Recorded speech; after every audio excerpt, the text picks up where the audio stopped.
మన భారతదేశాన్ని బ్రిటిష్ వాళ్ళు పాలించారన్న విషయం మీ అందరికీ తెలుసు. కానీ అసలు బ్రిటిష్ వారు మన దేశానికి రావడానికి గల కారణం ఏంటి? మనల్ని బానిసల్లా ఎలా మార్చుకున్నారు? మనల్ని ఎలా వాడుకున్నారు?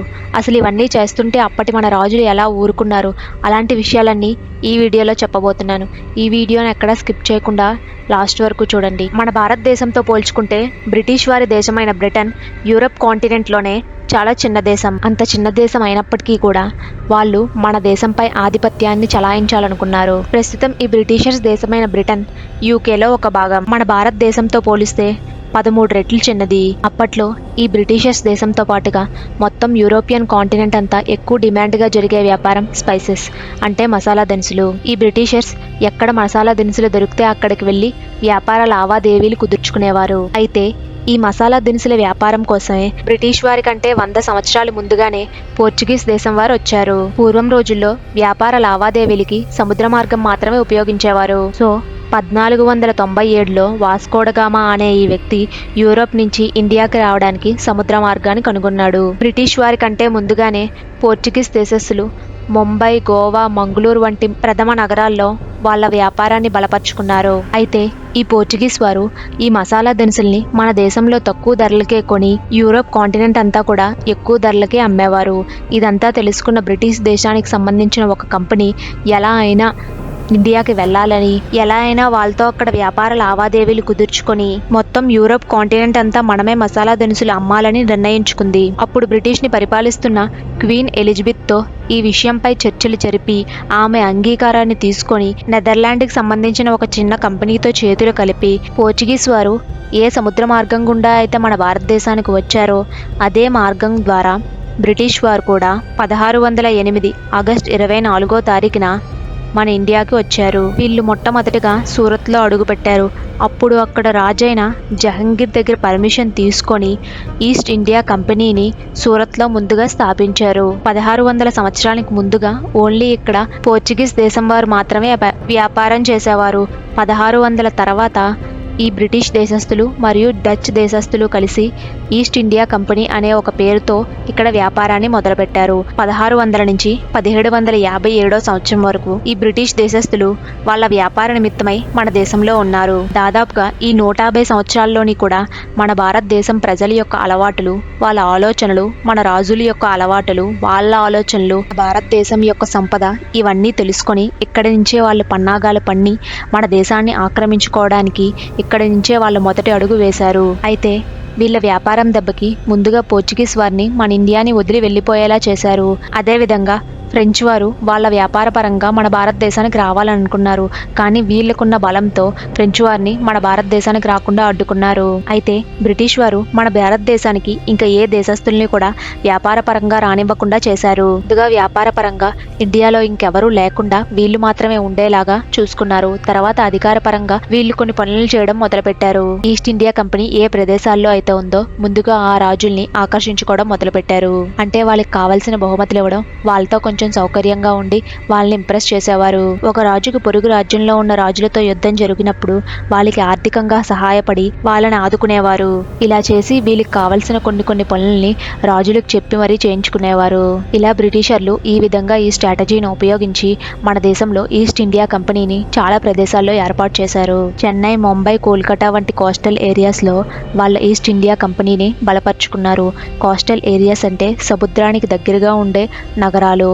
ఆ ప్రదేశాలైతే వాళ్ళ ఎగుమతులు దిగుమతులు చేసుకోవడానికి, వాళ్ళ లావాదేవీలు చేసుకోవడానికి సౌకర్యంగా ఉంటుందని చెన్నై, ముంబై, కోల్కతా వంటి ప్రదేశాల్లో వాళ్ళ ఈస్ట్ ఇండియా కంపెనీని బలపరుచుకున్నారు. ముందుగా కోస్టల్ ఏరియాస్ ని వాళ్ళ గుప్పెట్లో పెట్టుకుంటే తర్వాత దేశం అంతా కూడా వాళ్ళ గుప్పెట్లో ఆటోమేటిక్ గా పెట్టుకోవచ్చు అని అనుకున్నారు. తర్వాత అదే విధంగా వాళ్ళ దేశ సైన్యాన్ని కూడా మన భారతదేశంలో ప్రవేశపెట్టడానికి ప్రయత్నాలు చేశారు. అంటే వాళ్ళ ఫ్యాక్టరీలను కాపాడుకోవడానికి వాళ్ళ దేశ సైన్యం ఇక్కడ ఉపయోగపడతారు అని చెప్పి మన రాజుల దగ్గరికి వెళ్ళి పర్మిషన్ తీసుకున్నారు. అప్పటికే బహుమతులకి లొంగిపోయిన మన రాజులు వాళ్ళకి పర్మిషన్ ఇచ్చేశారు. తర్వాత వాళ్ళని కాపాడుకోవడానికి గన్స్ ని, హార్స్ ని తెచ్చుకుంటామని అడిగారు. ఇలా మెల్లిమెల్లిగా వాళ్ళ సైన్యాన్ని అంతటినీ కూడా మన భారతదేశంలోకి తీసుకొచ్చేశారు. 1844 సంవత్సరం వచ్చేసరికి బ్రిటిష్ వారి సైన్యం మన దేశంలో చాలా వరకు పేరుకుపోయారు. అయితే అదేవిధంగా బ్రిటిష్ వారి సైన్యంలో కూడా మన దేశస్థులు చాలామంది ఉన్నారు. కొంతమంది అయితే డబ్బు కోసం, కొంతమంది మిగతా కారణాల వల్ల వాళ్ళ దగ్గర చేరవలసి వచ్చింది. అయితే ఇదే సమయంలో రాజులకి మధ్య జరిగిన యుద్ధంలో చాలా వరకు సైన్యాన్ని కోల్పోవాల్సి వచ్చింది. అదేవిధంగా ఆర్థికంగా కూడా చాలా ఇబ్బందులు పడవలసి వచ్చింది. ఇదే సమయంలో బ్రిటిష్ వాళ్ళు ఏ రాజులకైతే సైన్యం ఆర్థికంగా ఇబ్బందులు ఉన్నాయో వాళ్ళకు సపోర్ట్ చేసి వాళ్ళకు అనుకూలంగా మారి వాళ్ళని ఆకర్షించుకునేవారు. వాళ్ళని బ్రిటిష్ వారి గుప్పట్లో పెట్టుకునేవారు. వాళ్ళకు కావలసిన పనులన్నీ రాజులతో చాలా ఈజీగా చేయించుకునేవారు. ఇదే విధంగా 1750 వచ్చేసరికి రాజులతో వీళ్ళు స్వయంగా యుద్ధాలనే ప్రకటించేసేవారు. వీళ్ళు ఎక్కువగా డివైడ్ అండ్ రూల్ అనే ఒక పాలసీని పాటించేవారు. బ్రిటిష్ వారు మొదటిగా చేసిన యుద్ధం పేరు ద బ్యాటిల్ ఆఫ్ ప్లాసీ. 1757లో అప్పుడు అక్కడ బెంగాల్ రాజు అయిన సిరాజుద్దౌలాతో జరిగింది. వీళ్ళు యుద్ధంలో ఎక్కువగా డివైడ్ అండ్ రూల్ అనే ఒక పాలసీనే వాడేవారు. ఈ పాలసీ ప్రకారంగానే ఆ రాజు దగ్గర పనిచేసే మీర్ జఫార్ అనే ఒక వ్యక్తిని కొనేశారు. ముందుగా రాజుకి యుద్ధానికి వస్తున్నాము అని ప్రకటించి రాజు తన సైన్యంతో బలపడినప్పుడు ఈ మీర్ జఫార్ అనే ఒక వ్యక్తిని పంపించి బ్రిటిష్ వాళ్ళు రావడం లేదు అని చెప్పి తప్పుడు సమాచారాన్ని ఇప్పించారు. ఆ సైన్యం అంతా ఎవరి ఇంటికి వాళ్ళు తిరిగి వెళ్ళిపోతున్న సమయంలో బ్రిటిష్ వారు వచ్చి యుద్ధాన్ని మొదలుపెట్టారు. అప్పుడు అక్కడ ఆ రాజు మరియు అతని సైన్యం చనిపోయింది. ఇలా వాళ్ళ మొదటి యుద్ధాన్ని వాళ్ళు గెలిచారు. బ్రిటిష్ వాళ్ళు ఎప్పుడూ యుద్ధ నియమాల్ని పాటించేవారు కాదు. ఇప్పుడు కూడా దౌర్జన్యంగా అక్రమంగా దొంగదారుల్లోనే వాళ్ళు యుద్ధాలను చేసేవారు. 1764 సంవత్సరంలో బెంగాల్, బీహార్, ఒడిస్సా రాజుల్ని ఓడించి మొత్తం 3 కూడా ఒకేసారి పాలించడం మొదలుపెట్టారు. ఆ విధంగానే అక్కడ ప్రజలందరినీ ఎన్నో హింసలు పెట్టి అక్కడ వాళ్ళకి పన్ను కట్టాల్సిందే అని చెప్పి వాళ్ళ దగ్గర నుంచి లాక్కునేవారు. అదేవిధంగా మొత్తం కోస్టల్ ఏరియాస్ అన్ని కూడా వాళ్ళ స్వాధీనం చేసుకోవాలనుకున్నారు. ఈ భాగంలోనే ముందుగా మైసూర్ నుంచి మొదలుపెట్టారు. అప్పట్లో మైసూర్ రాజు హైదర్ అలీ, ఈయన టిప్పు సుల్తాన్ తండ్రి. వీళ్ళ సామ్రాజ్యం చాలా పెద్దది.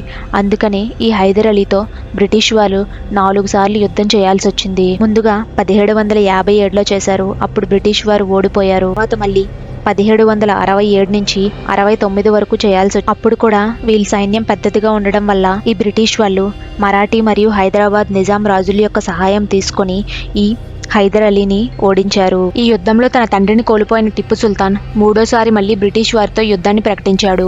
ఈసారి కూడా బ్రిటిష్ వారి తెలివిగా హైదరాబాద్ నిజాములు మరాఠీ రాజుల యొక్క సహాయం తీసుకొని టిప్పు సుల్తాన్ని ఈ యుద్ధంలో ఓడించారు. తన రాజ్యంలో సగ భాగాన్ని లాగేసుకున్నారు. ఇంకా 1799లో చివరిసారిగా టిప్పు సుల్తాన్ బ్రిటిష్ వారితో యుద్ధం చేయగా ఈ యుద్ధంలో టిప్పు సుల్తాన్ని చంపేసి మొత్తం మైసూర్నంతా వాళ్ళు ఆక్రమించుకున్నారు. ఇదే విధంగా మిగతా రాజ్యాలను కూడా ఒక్కొక్కటిగా ఆక్రమించుకుంటూ వెళ్ళి మన భారతదేశాన్ని అంతటిని వాళ్ళ సొంతం చేసుకున్నారు. ఇదే సమయంలో వాళ్ళ క్వీన్ విక్టోరియా రాణిని ఇండియాకి పిలిపించి ఆవిడనే మన ఇండియాకి కూడా ఎంపైర్గా ప్రకటించేసుకుని 1858 నుంచి 1947 వరకు దాదాపు 90 సంవత్సరాలు మనల్ని వాడుకొని మనల్ని బానిసలను చేసి మన సంపదనంతటిని దోచుకొని వాళ్ళ దేశానికి తీసుకెళ్లిపోయారు. ఇదే సమయంలో మన భారతదేశంలో ఎంతోమంది స్వాతంత్ర సమర యోధులు మన భారతదేశానికి స్వతంత్రం తీసుకురావాలని నిర్ణయించుకొని 1947 ఆగస్టు 14, 15 అర్ధరాత్రి సమయంలో మన దేశానికి స్వతంత్రాన్ని ప్రకటించి బ్రిటిష్లు వాళ్ళ దేశానికి వాళ్ళు తిరిగి వెళ్ళిపోయారు. ఈ రోజు మన దేశంలో మన స్వతంత్రంగా ఉన్నామంటే దానికి కారణం ఈ స్వాతంత్ర సమర యోధులే. సో ఫ్రెండ్స్, ఈ వీడియో మీకు ఎలా అనిపించిందో తప్పకుండా కామెంట్ చేయండి. ఇలాంటి మరిన్ని ఇంట్రెస్టింగ్ వీడియోస్ కోసం మా ఛానల్ని తప్పకుండా సబ్స్క్రైబ్ చేసుకోండి.